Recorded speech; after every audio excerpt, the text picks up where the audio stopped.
to a great weekend ahead. An Asia Pacific Report article from earlier this month looked at an ongoing issue over the last few months involving the Pacific Media Centre at the Auckland University of Technology. The article reported that AUT has denied claims that the Pacific Media Centre was being dumped or sidelined. The centre's recently retired director, Professor David Robie, had raised concerns about the way AUT is handling the PMC's leadership succession, as well as the removal of its physical office without a clear relocation. We are joined now on the phone by Professor David Robie, former director of the Pacific Media Centre and Professor of Journalism at Auckland University of Technology, journalist for more than 40 years reporting on post-colonial coups, Indigenous struggles for independence and environmental and developmental issues in the Asia Pacific, who recently announced his retirement in December last year. And joining us in studio, Ena Manuireva, Tahitian doctoral candidate for more. Good afternoon, welcome, and thank you for your time this afternoon, gentlemen. Good afternoon, Brian. Thank you. Hello, Brian. Firstly, we're going to begin with you, David. In terms of this situation, what is the latest communication you've had with AUT regarding the Pacific Media Centre and plans for its future use, along with relocation? Well, frankly, bear in mind that I'm the former director and I retired in December, so there's no obligation by AUT to inform me of what is happening at all. But I think that it's fair to say that I'm speaking on behalf of many of the people who have worked very hard for the centre over a number of years. It's the lack of honesty and lack of transparency from the school on actually what is happening with the centre. But I do believe that expressions of interest were called last Friday, and an appointment of a new director would be made in sometime in April. That's my understanding at the moment. Now, before retirement, what were the conversations you had with AUT, in particular AUT's School of Communication Studies head, Dr. Rossa Johnson?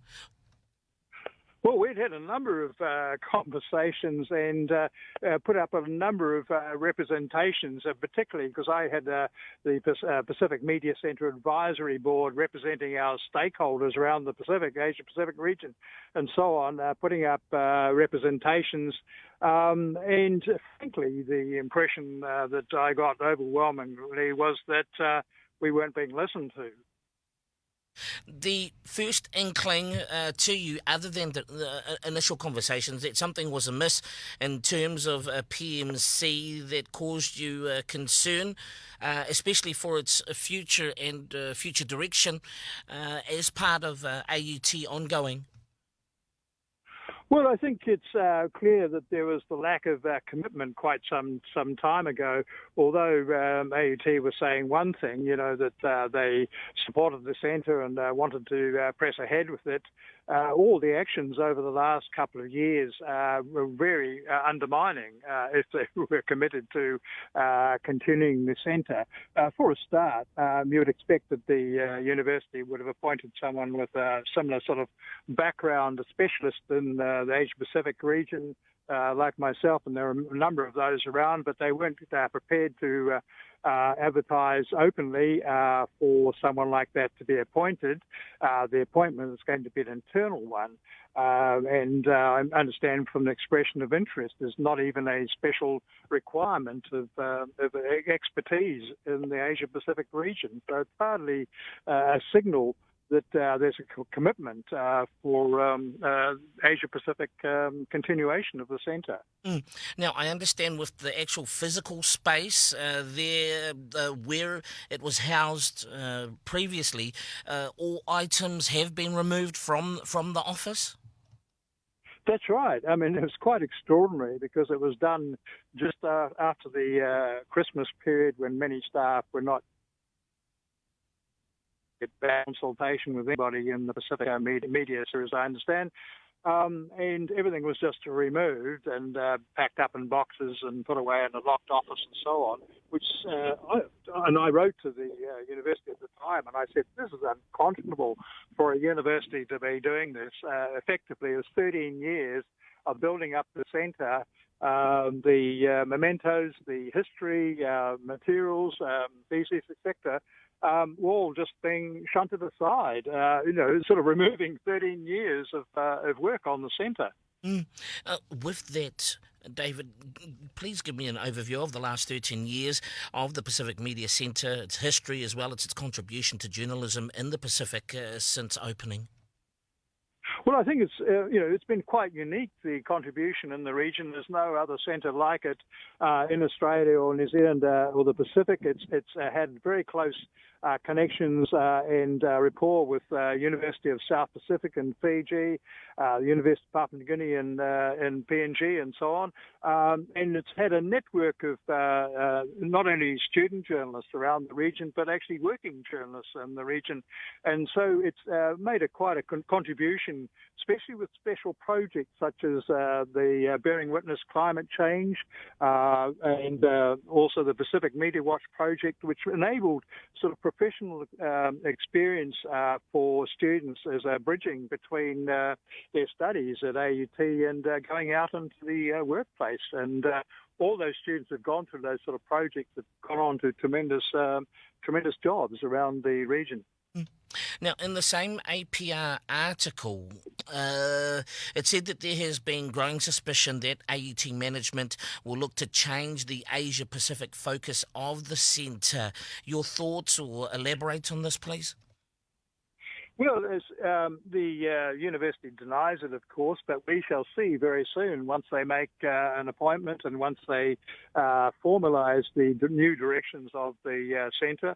But as far as I can see, and as far as all my colleagues who are involved in the centre over the last few years, all the signs have been that they would not continue on with the wide network and projects that have been established over many years, which would be a huge disappointment. Well, not only for me personally, because I worked very hard to build up the centre, but for people all around the region. I mean, the stakeholders that I mentioned earlier on, the stakeholders didn't seem to be listened to at all. And these stakeholders have worked very hard to build up the centre. We'll come to you now, Ena. Thank you for patiently waiting there. Your involvement with PMC during your time at AUT. Tell us more about that. Oh, thank you, Brian, and hello, David Robie, Professor David Robie. Now, I came into the frame once we had a webinar, having to do with the 35th anniversary of the bombing of the Rainbow Warrior.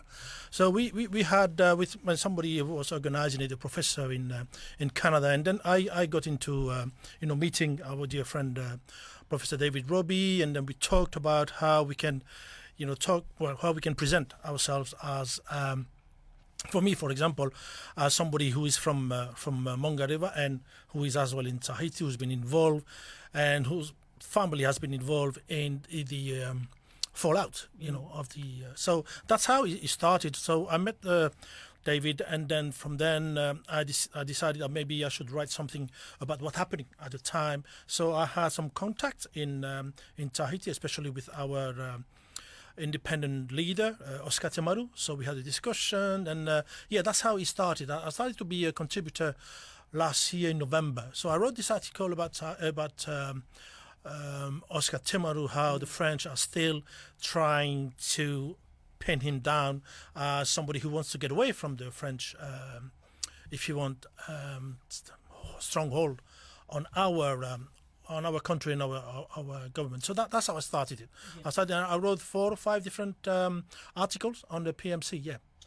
For yourself as a contributor and working closely with Professor David Robie and the team at PMC, how important is it to have an ongoing presence such as the Pacific Media Centre at Auckland University of Technology to continue to not only tell the stories of the Pacific but also highlight issues that are happening in the Pacific that may not necessarily be highlighted in mainstream media outlets? Yes, when I look at this PMC, I can see that the voices that in there are indigenous people. I from Tahiti, I can talk, or from French Polynesia, I can talk. I know some people there. I've got an inside view of what's happening there. So you can ask somebody else. A journalist from outside will have a different view. But at least in this pool of people who are working, who are contributing to the PMC, we have people who know the place, who know the area. I mean, the Pacific Basin and the Asian area, you've got different places where people know what they're talking about. It's not about a journalism of a general view. This one is a particular view by particular people who belong to the community. So that's what attracted me to that, because I can bring in my view. It might not agree with other views, but at least it's a view that comes from inside the community. Yes, and so much more weight for Yes. yourself being from, as with your That's article, right. from the area. Your thoughts on this situation currently unfolding at PMC? I haven't got. I mean, Professor Robie, I've got 40 years of working around, for the Asian and Pacific area. I haven't got his experience, and that's what it's a bit disappointed that we have David writing a kind of suggesting a succession plan, and it's not been, if you want, followed. So I'm just trying to think, who else has got 40 years of that? 13 years for the PMC, but 40 years altogether. And then we might be it's a bit disappointing as well, that the fact that, they knew that David wrote in March last year, 9 months of it, to prepare for a succession plan. They didn't do anything. What they're doing now is look for expression of interest. And to me, it's just like playing down the clock, trying to say, well, we're going to do this. But there is no expert. I will not ever follow our dear David, on his path, because he's been there for 40 years is quite a long time, so he knows what he's talking about. And it is for AUT a platform of excellence for the Pacific and Asia region.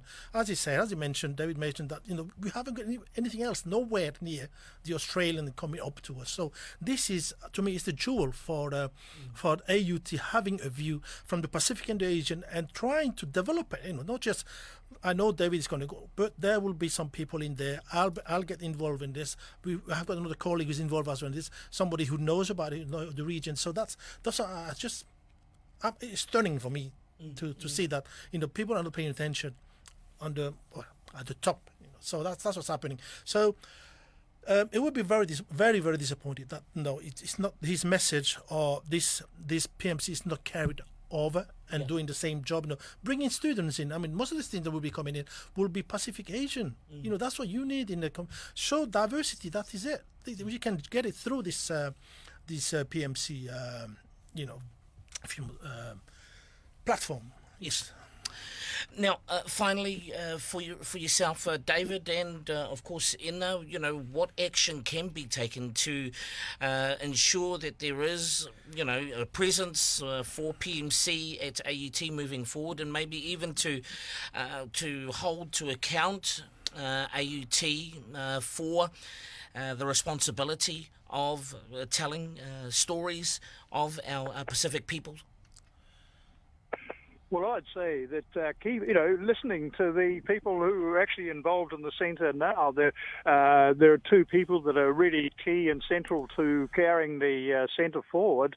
And I just get the impression that AUT is not listening to these people. It actually has an agenda, which is something completely different from what's involved in the centre now, which is hugely disappointing. I mean, there's some of the people that are involved in the centre at the moment. There's one in particular who's been involved right since the very beginning in 2007. Another one who's contributing a huge amount at the moment, who's been involved for a number of years.